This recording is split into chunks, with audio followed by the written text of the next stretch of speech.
time to act is now, because the world is not going to get any simpler. And so how do you integrate technology, upskill your organization, reorganize towards this more complex work? I think this is the time to start getting ahead of that problem.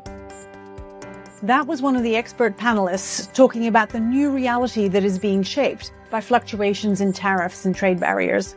You're listening to McKinsey Talks Operations, and I'm your host, Daphne Luchtenberg, in this podcast where the world's C-suite leaders and McKinsey experts cut through the noise and uncover how to create a new operational reality.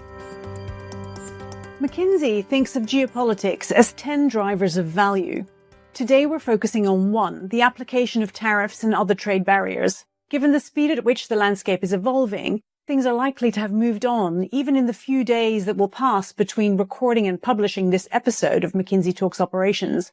We're not trying to comment on specific tariffs and barriers or the markets most likely to be affected. Instead, we're focusing on how business leaders can protect growth, create competitive advantage, and build resilience in their operations value chain. We'll consider how they can assess impacts, de-risk supply chain, retain customers, and transform for the future. I'm joined today by a truly global panel from McKinsey's operations practice. Liz Hempel and Belotserkovskiy from North America, Valerio Dilda from our Paris office, and Riccardo Drentin joining us from Jakarta. Each is at the forefront of helping companies move past treating tariffs like a passing storm and recognizing that instead this is a new reality. Welcome. Hello, I'm excited to be here. Thank you so much for having me, Daphne. Thank you very much, Daphne. Thank you for having me here, Daphne. Very excited to talk about tariffs. That is the hot topic of the moment. Fantastic. Well, let's get stuck in. It would be great if we could start by understanding a little of the general context here. What is at stake for organizations right now? It seems there's a lot of risks on the table, that there's a burning platform for transformation, and that's hotting up all the time. Valerio, coming to you first, can you talk a little bit about this burning platform? Look, Daphne, a 25% tariff scheme could trigger a multiple-year supply chain reset for many companies. Keep in mind that some companies have up to billions of worth of exposure, which clearly creates a burning platform for them and a need for a potential major transformation. The question is not if these companies will need to transform. It's more when and how to trigger that transformation. Because the name of the game is getting ahead of the curve in terms of, the way they operate their supply chain. And that will make the difference between the one who will be winning or losing in many sectors. This applies, by the way, to both the workforce part of it and the capital part of the supply chain. For many companies, if they decide to wait too long about building new plants, shifting supply chains, striking new deals in terms of toll manufacturing, they could lose valuable options against competitions. And hence, the point of transforming and the timing of doing that is of essence for many of them. Thanks, Valerio. And Liz, there must be opportunities too, right? I think in terms of opportunities, they come in a little bit of unexpected places, and organizations have to scratch a little bit deeper to get there. But if you look, for example, historically, tariffs have led to shifts in supply chains, perhaps not in the way initially anticipated or on the same timescales. So, for example, the previous tariffs in 2018, industrial supply chains shifted to Mexico, Vietnam, other Southeast Asian nations. It took 2 to 3 years to get there, but we actually saw real meaningful growth in those types of communities. Another example, China's apparel exports to the U.S. declined by 12% in 2019. That the product was still purchased, it just shifted elsewhere. Another area we see companies taking advantage is where they potentially already have advantaged supply chains. Look at the recent announcements around employee pricing from U.S.-based auto suppliers. They know they're being impacted less than their competitors, so they're using it to gain market share in the long term and really capitalize on the opportunity there. And Liz, what about the indirect impacts? Can you give us some example of the impacts in other parts of the value chain? Yeah, so we're seeing a couple of different types of indirect impacts that are coming together. Take, for example, food and beverage, right? Most of food and beverage is purchased locally. Organizations might think they're relatively protected. However, the second tier costs of ingredients, things like chocolate, sugar, packaging, they're all imported from countries like Canada, Indonesia that are facing tariffs. Those impacts will be passed through. Other types of secondary impacts that we're seeing, if I flip and I take the growth side of the equation, again, going back to the 2018 tariffs as a precedent, tariffs on washing machines caused demand actually to rise for both U.S.-based producers of washers and dryers. even though the dryers weren't subject to the tariffs, people just kind of assumed it came across in both directions. And so actually seeing that and being able to take advantage of that from a growth opportunity was a secondary impact that wasn't anticipated because it was on a different tariff. And then Valerio, let's talk a little bit more about the global value chains as well. How are they being impacted? We see that tariffs can apply a shift in how this global supply chain gets shaped. As an example, the US Sections 301 tariffs on China increased significantly manufacturing costs for all the parts that are coming from China. When it comes to labor and employment, we can see that other secondary effects in which some tariffs are expected to generate new job creation in specific sectors. But on the other side, they can generate actually a loss in the downstream where those tariffs are directly applied. As an example, the US Sections 232 tariff on steel and aluminum, yes, created 8,700 jobs in those specific industry, but it reduced remanufacturing employment by 75,000 jobs because of the contraction in the demand in the downstream sectors that were making use of steel and aluminum. Roman and Riccardo, over to you to talk about the key actions. So what should leaders be thinking about in terms of their tariff response? Riccardo, let me bring you in here at this juncture. What is it that leaders should be thinking about doing now? Very interesting question. Thank you for asking, Daphne. Clients are considering a large array of strategic posture to take in order to answer to tariffs. And let's be honest, some of the conversations, some of the leaders I spoke with are considering a wait and watch kind of option. But here in Asia Pacific, the bias is to action. Action to protect both margins and market position of the companies. I was genuinely impressed by a client that I've been recently talked to in China that already moved beyond deciding which strategic posture they want to take. They actually already in action. They are a half dozen of new suppliers and are reimagining their operations to act fast and try to get market share in the business they are operating with. That's great. And Roman, what are we seeing on the other side in the Western Hemisphere, in North America specifically? What are your clients doing? Absolutely. That's a great question, especially when working with clients here in North America. With the volatility we have seen, the many changes in the policy or tariffs that sort of came and went, for most clients, it's been a bit of a challenge to really understand the exposure. And I think it surfaced some of the weaknesses many organizations have as far as having visibilities in the tier 1, tier 2, tier 3 supply chains.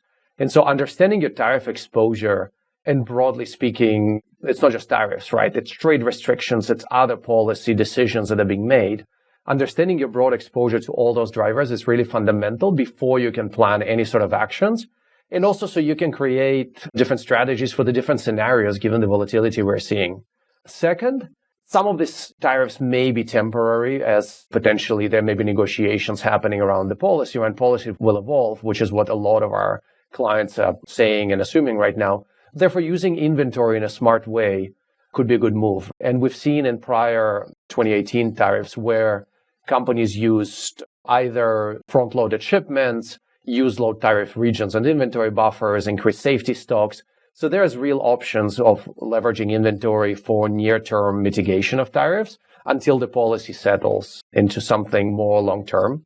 And then finally, creating optionality is fundamental. So even if you're not changing your supply chain today, because we always advising clients not to overreact, it is important to start pre-qualifying suppliers, create options, at least identifying potential alternative sourcing opportunities. So if you really need to change, you have options started. You identified some suppliers, you maybe had initial conversations, maybe you've done some of the pre-qualification certification actions, and you have a plan for how you could potentially shift some of your supply when the time comes to have to execute that. And Roman, actually, many of the things that you're talking about, you would expect to be part of the standard operational excellence toolkit. But what's different now then? That's a wonderful question, Daphne. And yes, optimizing our supply chain always has been, I think, best practice, if you will. But we optimize for different things. And I feel like a lot of supply chains have been built optimizing for a somewhat steady geopolitical environment where you had relatively stable trade policy across most of the Western world. And you had, relatively clear economic kind of differences that you were managing for. And so a lot of companies have not really been building supply chains for a wide range of potential geopolitical scenarios. I think what's really different now is it's not that clear what you have to optimize for, because the goalposts of trade policy and geopolitics are shifting so much. And the tariff rates, which used to be within reasonable bounds to some degree, are now, in some cases, triple digits. And granted, that may change, but it's really changing the outlook of what your sourcing strategies could be. So you need to, I think, plan for much wider range of scenarios and consider options before that maybe you weren't really considering, as far as really what does nearshoring look like with the evolving USMCA in negotiations coming up. The shift, say, from China to other Southeast Asian countries we have seen before may not be as viable now if the US trade policy sort of considers all of those as part of the same issue to some degree. So you need to plan for a much wider range of potential outcomes and create more options for yourself. Thanks, Roman. That's really interesting. Riccardo, I'd love you to talk a little bit about what's different now. Let's face it, Daphne. At times, operational transformation lack that ultimate sense of urgency from the clients or from the executives. This time, it's completely different. The sense of urgency is clear to everybody within the company and in the outside world. So now the operations and the executive working operation have the mandate and the obligation to make things differently, ultimately to improve their all end-to-end processes. And this is becoming a reality. A client in Vietnam is, for example, shortening the testing of their components from months to weeks, not even days, to make new sourcing from other parts of the world. We saw some clients here in Indonesia that are building capabilities and digital solutions to create much better transparency and resilience for their businesses. And we saw companies all around Asia to connect their information flow to be able to have much better transparency end-to-end for better compliance to tariffs. So actually, they're really making decisions more quickly. They're upping the game, both in their workforce capabilities, but also in technology, to be able to make those decisions in a much more agile fashion. Correct. What does this mean for workforce planning and technology implementation? So what are the opportunities, perhaps, for speed, accuracy, and the single source of truth in this complex landscape? The whole tariff situation revealed the importance to have, as you mentioned, Daphne, speed, great data, accessibility to information in an unprecedented depth and speed. The real shift is now toward smarter, tech-enabled roles within operations in every function of operation that enable such a change. And then there's also an implication, isn't there, for the technology and the solutions that you might need that you may not have leveraged to date? What kind of changes to workforce planning should be considered at this stage? I would almost take it a level above technology. I think this is an operating model question for procurement and supply chain organizations. The reality is there is a lot more work to be done, to put it simplistically, and the work has gotten much more complex. What used to be a relatively simple category strategy with known suppliers along known trade routes with relatively known assumptions is not a given anymore. So you potentially are dealing with much wider set of suppliers, with markets you may not know very well, with relationships that are not as mature, setting up essentially new trade routes for your commodities or for categories. And the economics within those categories are also quite different now. So how do you operate in that environment? It puts procurement organizations in front of a lot more work that's a lot more complex, that requires a lot more data, a lot more understanding of geopolitics, economics of the different markets, a lot more granular understanding of trade policy. And you need to also be more agile. If I oversimplify it, do a lot more work that's harder, faster. That is not trivial. So to do that, you need to fundamentally think about evolving your operating model. Yes, you need technology. You need much more data available faster to give procurement, supply chain professionals the right insights to make decisions that are fact-based. So how do you get all that external data in front of them in a much more efficient way than a lot of organizations are able today? How can you execute transactions, RFPs, negotiations much faster? So Can you use AI or other technology to summarize data? Can you do negotiation coaching? Can you build cost models assisted by artificial intelligence, where those are some examples we're seeing great success in technology, but you need to deploy a lot more of that. Also, where your people are spending their time and how do you free up their time from transactional work to be able to do this more strategic work, making sure they have the skills to do it. Maybe it requires incremental training, given that the topics they're working on are now quite different. This is a whole set of considerations that I think procurement leaders need to think about as to how do they enable and set up their people for success in this environment. So if I may summarize, what you're saying is, whereas in the last couple of years, it might have been about stretching the current operating model, trying to do more with the current way of working. But what you're saying is now is the time really to think about a whole different way of working so that you can accommodate and use all these levers that you've just described. Absolutely. I think that's exactly right. And it's an interesting convergence of, if you will, macro forces. We have seen this evolution of technology, artificial intelligence that's been bubbling up, but not really being widely adopted enough in procurement functions. For the last 18 months, it's been maturing. There's been lots of use cases. And then you also now have this confluence of geopolitical factors that in a way, with a lot of the clients I'm talking to, those two forces are converging. And so technology and artificial intelligence and deployment of all these new tools is a solution to the geopolitical problem and the problem of how do you create value in this much more complex world. So all of this is becoming two parts of kind of the same puzzle. How do we reinvent procurement for this new world? Yeah, no, beautifully said. And this is also a transformation that is about people, capabilities, and their task force.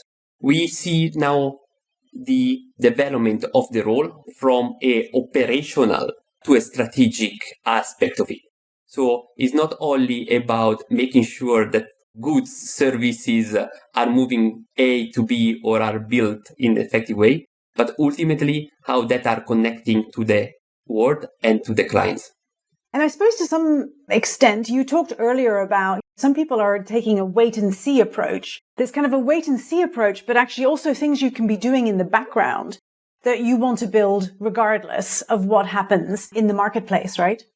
Absolutely. So I think I sense the sense of guiltness to have a pure wait and watch approach, because in reality, we are missing a great opportunity. And that is what executives are telling me in the past few weeks. So while the posture in outside world may be passive, in reality, within the company, there is like a sense of energy change that I have not seen in the past decade. Yeah, fantastic. Interesting to see, interesting to watch these developments and see how they help us move forward. So clearly there's a lot to think about. We could easily fill another few hours talking about this ever-changing topic. But as we're coming to an end, it would be great to hear from all of you what you would suggest as a starting point for leaders to navigate tariff exposure. Valerio, let me come to you first. What are some of the things you're talking to your clients about starting now?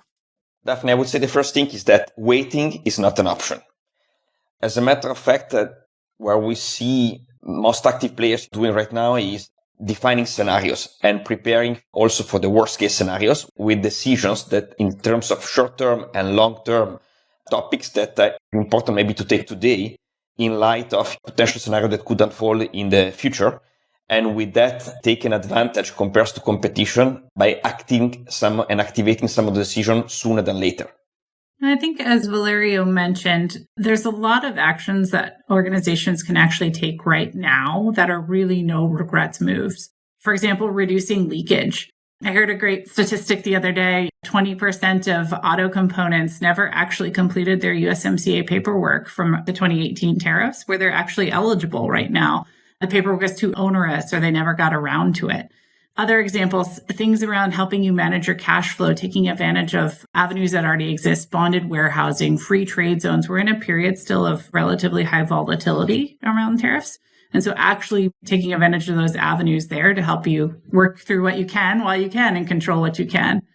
And then I'll say maybe the other way is to think about your other no regrets moves, even on a longer term scale. So for example, if you're investing in facilities for growth anyways, really thinking strategically about where you want to put that footprint in a different way, because there is a first mover advantage. A great example, in the first few weeks after the tariffs in February or March timeframe, we actually saw lead times for machine equipment, things like CNCs or lathes, that actually expanded from 12 months to 18 months. And so in this period where you have relatively high exposure, really thinking through where do I want to be long-term and starting to get ahead of those moves can actually help, again, change your competitive position relative to what your peers may be doing. Roman, over to you. What are you talking to your clients about? What are the 2-3 things that you're advising clients to start thinking about and doing right now?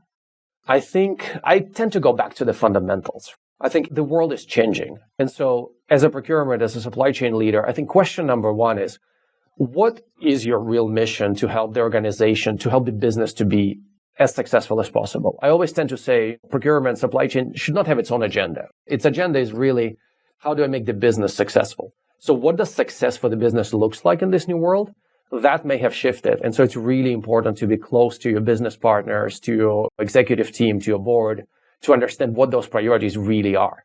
During the times of inflation, we saw how instead of cost, we focused on just making sure supply was available. Is that what it is now? Is it the optionality? Is it the resilience? How do we make sure manufacturing can continue operating on securing supplies while helping with cost, while helping with agility? There's many priorities that you're facing. So what is the right set of priorities? And making sure you are aligned on that with your leadership team, broadly speaking, is fundamental. I think second question is table stakes. Do your people really understand exposure? And do they really understand the supply chains, right? There's some fundamentals that you have to build that were not as critical until now. And many organizations operated perfectly successfully without having deep visibility into their supply chain. That may not be viable anymore. So you probably need to understand your supply chain and need to understand the economics of it much better now. Just to do basic things like react to a supplier as a request for escalation, to which you may not have a response unless you really understand the cost base, you really understand the tariff and how it applies and what it means for the product price. So suddenly, the should costing we always talk about may be a must-have across most of your products if you're exposed. And then the third point is what we talked about, the operating model. Time to act is now, because the world is not going to get any simpler. And so how do you integrate technology, upskill your organization, reorganize towards this more complex work? I think this is the time to start getting ahead of that problem. Thanks so much. Riccardo, what are the starting points that you would suggest leaders take? Thank you, Daphne. Here in Asia, clients should take the opportunity to work on a clear operational global strategy, getting transparency, and building their capabilities. On global strategies, this is the unique opportunity for Asian players to actually expand their reach beyond their own countries. As probably 20 years ago, Western companies entering Asia, now is the opportunity to do the vice versa. That is the global strategy that I'm talking about. And with that one, it's imperative for us to create the full transparency of the value chain, to understand where to create value for the company. And finally, building those digital capabilities within the organization that will allow a fast and timely implementation. Thanks so much. This has been a fascinating conversation. Obviously, no one can predict the future. Let's watch this game as things change. But thank you so much for joining us. Thank you, Daphne. Thanks, Daphne. Thank you so much, Daphne. I really appreciate this conversation, and let's connect again in a couple months' time. Thank you, Daphne, and very excited to see what future holds for us. Indeed. You've been listening to McKinsey Talks Operations with me, your host, Daphne Luchtenberg. If you like what you heard, stay tuned and subscribe, and here follows a new episode.